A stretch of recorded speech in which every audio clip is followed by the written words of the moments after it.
Assalamualaikum warahmatullahi wabarakatuh. Kembali lagi bersama Aceh Spearfishing Club dan dengan saya Van. Hari ini kita akan mereview kembali video tentang cara tahan nafas selama di air saat spearfishing, teman-teman. Jadi tentunya kita akan membahas step by step. Dari pertama kita melihat dulu apa-apa saja yang digunakan sebelum kita menyelam dan trik-triknya tentunya ya.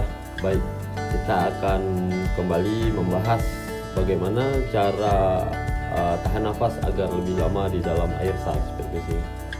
Sebelum saya membahas dan melanjutkan tentang pembahasan cara agar tahan lebih lama di dalam air, mohon dukungannya dari teman-teman untuk like, subscribe, dan komen.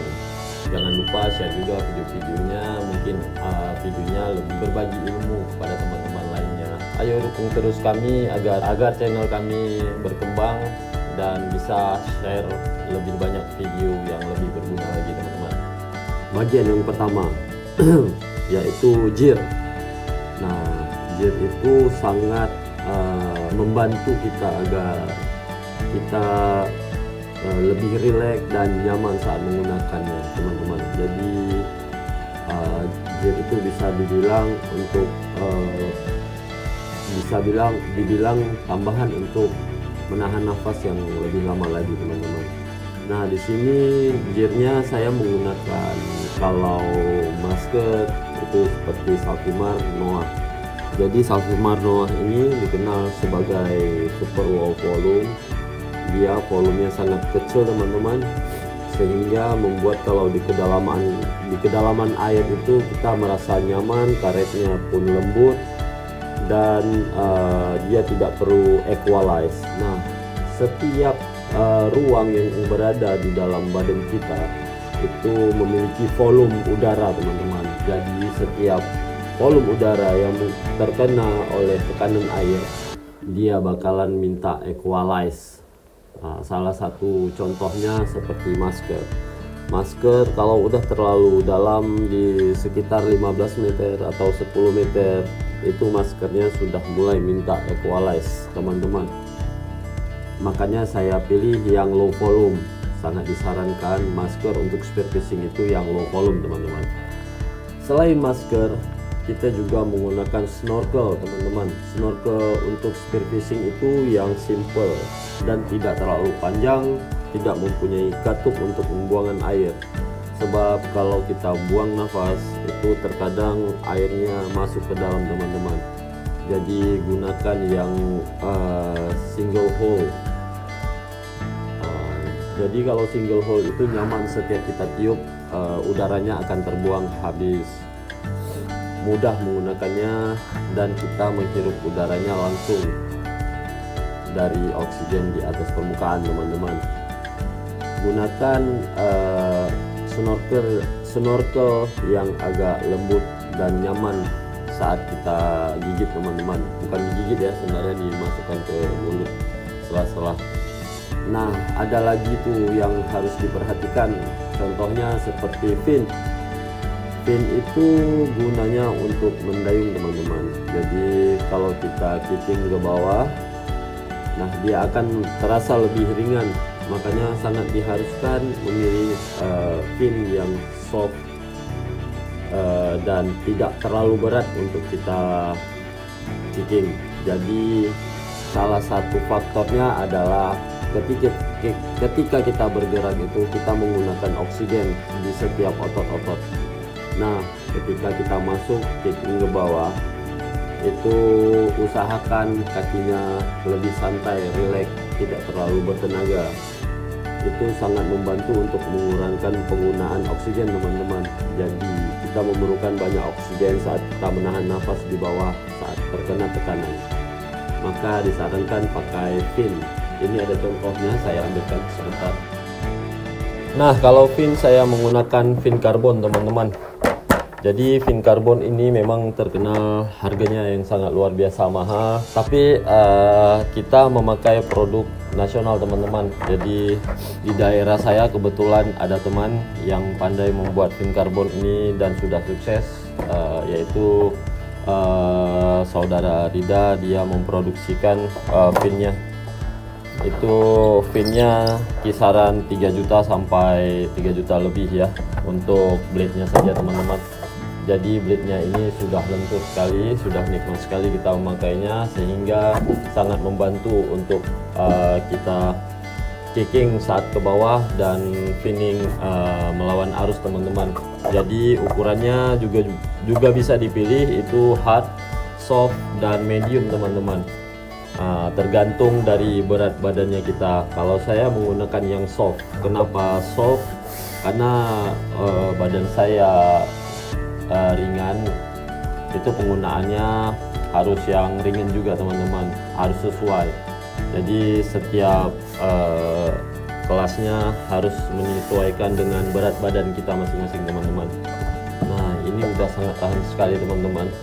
Karbonnya sudah diuji, kelenturannya sangat nikmat, dan juga harganya sudah bisa terjangkau, yang seharusnya kita mengeluarkan uang yang lebih banyak, tapi dengan produk nasional ini bisa sangat membantu kita untuk melakukan aktivitas spearfishing teman-teman. Jika teman-teman berminat nanti untuk memesannya, saya akan sediakan linknya di kolom deskripsi di bawah. Nah nanti klik aja di situ dan coba DM aja lewat Instagram Reed Blades ya. Aku nama produknya Reed Blades teman-teman. Nah yang terakhir kita gunakan wetsuit teman-teman. Wetsuit itu sangat penting ketika air di dalam kondisi air yang dingin, kita bisa membantu menghangatkan suhu badan kita teman-teman. Jadi penggunaan wetsuit itu untuk melindungi air terhadap badan kita. Nah seperti contohnya di saat ada ubur-ubur dan air tiba-tiba terasa dingin, itu sangat membantu untuk pemakaian dari wetsuit teman-teman. Dan wetsuit pun dia harus dibekali oleh namanya wake bell. Nah kita harus memakai wake untuk stabilkan wetsuit tersebut. Wetsuit itu bahannya terbuat dari neoprene. Neoprene itu seperti gabus teman-teman. Jadi kalau kita menggunakan wetsuit, kita otomatis dong mengambang ke atas. Makanya dibutuhkan weight, pemberat untuk menyeimbangkan badan kita terhadap daya apung dari wetsuit tersebut. Nah wake bell itu sendiri dia juga harus kita ukur netral buoyancy-nya itu pas enggak kita pemakaian wake bell-nya. Nah seperti ada contoh videonya yang telah saya share sebelumnya di YouTube, itu tentang pemakaian wake bell. Menyesuaikan pemberat dengan wetsuit-nya teman-teman. Nah setelah step pertama kita akan bahas step kedua, yaitu step keduanya adalah teknik teman-teman. Dimana teknik itu sangat disarankan penggunaannya yang benar untuk meminimalisirkan pergerakan kita agar tidak terlalu banyak memakai oksigen teman-teman. Di dalam paru-paru kita mempunyai volume kalau orang normalnya 6-7 liter yang sanggup ditampung oleh paru-paru untuk mengkonsumsi oksigen tersebut teman-teman.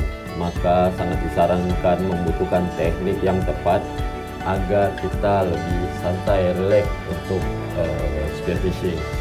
Teknik pertama adalah recovery teman-teman, dimana kita akan membuat diri kita nyaman dulu sebelum menahan nafas. Ketika sudah terasa nyaman, barulah kita melanjutkan untuk duck dive ke dalam air teman-teman. Teknik kedua yaitu duck dive teman-teman. Usahakan duck dive itu saat kita turun ke bawah, kita mengikuti arah jam 6 teman-teman. langsung lurus ke bawah. Dan saat kita di bawah, usahakan kita tidak terlalu banyak bergerak dan fokus pada satu titik, yaitu ikan teman-teman. Pusatkan pikiran kita kepada ikan yang akan hendak datang teman-teman, jangan berpikiran yang lain-lain. Dan usahakan senyaman mungkin seperti di dalam video. Di saat ketika ikan akan datang dan kita bermain dengan ikan, pusatkan pikiran kita kepada ikan-ikan yang akan datang. Di situ akan membantu kita agar nafas kita lebih panjang teman-teman. Spearfishing bukanlah pemikiran yang seperti kita tuh harus tahan lama di dalam air. Tetapi kita juga harus memikirkan di saat kita harus menyediakan oksigen yang tersisa untuk saat kita naik ke atas permukaan teman-teman. Dan juga pada saat naik ke atas kita harus lebih rileks dan tidak terburu-buru agar sesampai di atas napas kita lebih cukup dan tidak menyebabkan blackout pada otak kita teman-teman. Sesampai di atas, usahakan fokus pada recovery terlebih dahulu teman-teman, agar CO2 yang di dalam tubuh kita keluar dengan maksimal dan kita menghirup oksigen yang baru teman-teman.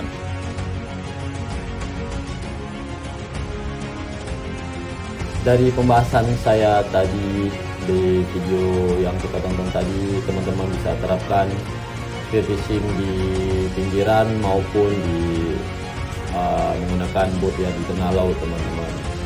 Semoga bermanfaat video yang barusan kita share, dan mohon dukungannya terus ke Aceh Spearfishing Club dengan share, like, subscribe. Jangan lupa komentarnya juga teman-teman.